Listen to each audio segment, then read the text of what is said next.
Ukraine is one of the largest forges of modern weapons not only in the West, but also in the whole world. Our defense cooperation is a real trump card. This is a logical continuation of our deliveries. We see our task in helping Ukraine negotiate from a position of strength.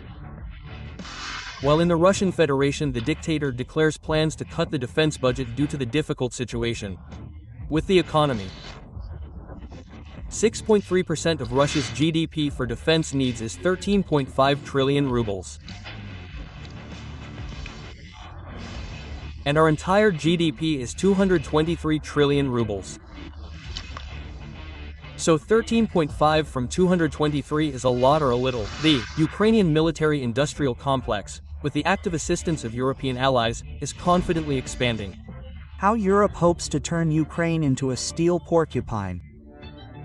Investments in the country's defense industry are the best way to keep it in battle. Long-range and FPV drones, armored vehicles, artillery, missiles and RP. France, Germany, Britain, Denmark, Poland, Norway and many others have joined the joint production with Ukraine, and in the near future, perhaps the United States. During the last meeting between President Zelensky and President Trump, by the way, the meeting was very constructive. Much attention was paid to the defense industry of Ukraine. He is really interested in this, which indicates the serious interest of the United States in cooperation with Ukraine. What weapons of Ukrainian production is the West investing in, and in what is Kyiv already showing record results for them? About this and more, next in Arsenal.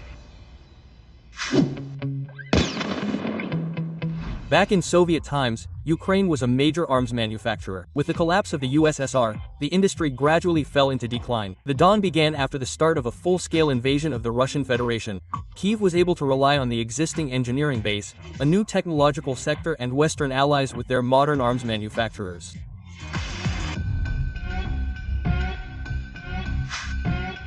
On June 30, 2025, the head of the German Foreign Ministry Johann Wadifel arrived in Kyiv on an official visit. The minister did not arrive alone, but with a large delegation of German arms manufacturers. We want to create new defense enterprises together with Ukraine so that Ukraine itself could produce faster and more. That is why, I think, for the first time I have brought with me a delegation from the defense industry of the Federal Republic of Germany. And I am very glad that they are accompanying me. Our defense cooperation is a real trump card. This is a logical continuation of our deliveries. In 2025, the volume of aid to Kyiv from the Bundestag will reach 9 billion euros. A significant part of the aid will be directed to the development of Ukrainian German arms production. In the case of Germany, we are talking about several different weapons at once, from missiles and armored vehicles to the production of ammunition. We are very pleased with the cooperation. The first plant to start operating in Ukraine was a plant for the repair of equipment. An ammunition plant is currently under construction. And the third plant we would like to build would be a plant for the production of anti-aircraft systems. In terms of military aid and the development of the Ukrainian military-industrial complex, Britain follows Germany. While Kyiv's cooperation with Berlin is primarily about heavy equipment and ammunition, London is concentrating on the supply of modern drones and investments in Ukrainian manufacturers. At the moment, we can say that Great Britain is actually leading the anti-Putin coalition. A striking example is that it was Great Britain that chaired the last Rammstein.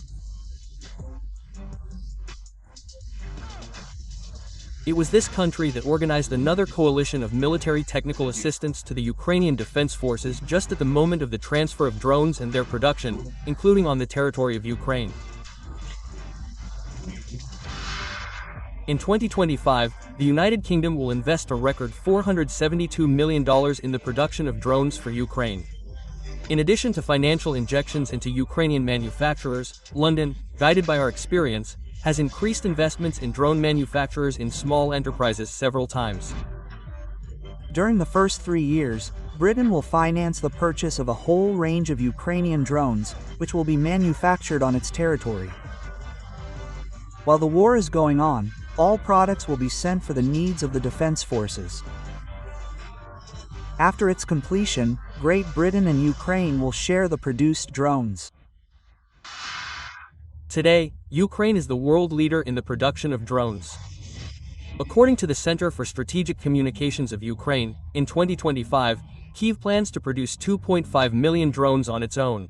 Given its extensive experience in creation and practice in use, Ukraine is a very profitable partner for any European country. It is not surprising that France is not standing aside either. At the NATO summit in The Hague, Ukrainian President Volodymyr Zelensky and French leader Emmanuel Macron agreed to launch the production of drones with the participation of the largest French automobile company Renault in Ukraine. France mobilized funds from frozen Russian assets and transferred them to Ukraine. It is important that we continue to help Ukraine develop its ability to produce its own equipment. This is exactly what France will do, cooperating with Ukraine. Well, and not with drones, but together. In the case of Denmark, the country that provides the largest aid to Ukraine as a percentage of its own GDP, namely about 2%, investments are not in drones, but in the production of Ukrainian Bogdans self-propelled guns. To date, Copenhagen has purchased dozens of Bogdans for Kyiv. Thanks, in part, to Danish investments, Ukraine has become one of the largest manufacturers of self-propelled guns in the world.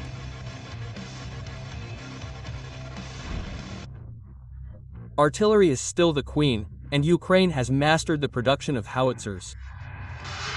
Today, Ukraine can produce 40 Bogdan Sow per month.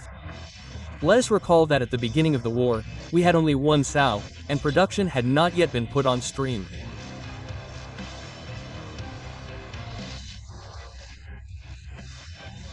When we talk about 40 Bogdan Sow, this is the capacity of the Ukrainian military-industrial complex, that is, potential production capabilities, but these capabilities can be used if there is financing for the state defense order and, accordingly, attracting foreign investment.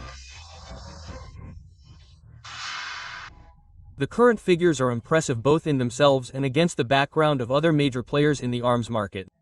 For example, the Russian Federation also produces about 35 to 40 howitzers, while the largest European countries, France, Germany and Britain combined, produce twice as few. This is evidence, by the way, of the very, let's say, universal capabilities of Ukroboronprom. And most importantly, that is, engineering solutions. That's the main thing. That is, this indicates that the mines in Ukraine remain, only financing of the Ukrainian defense industry is needed. That's all. Do not forget to write in the comments what types of weapons you would like to learn more about. Like this video and, of course, subscribe to our Arsenal channel. The link is in the description under the video.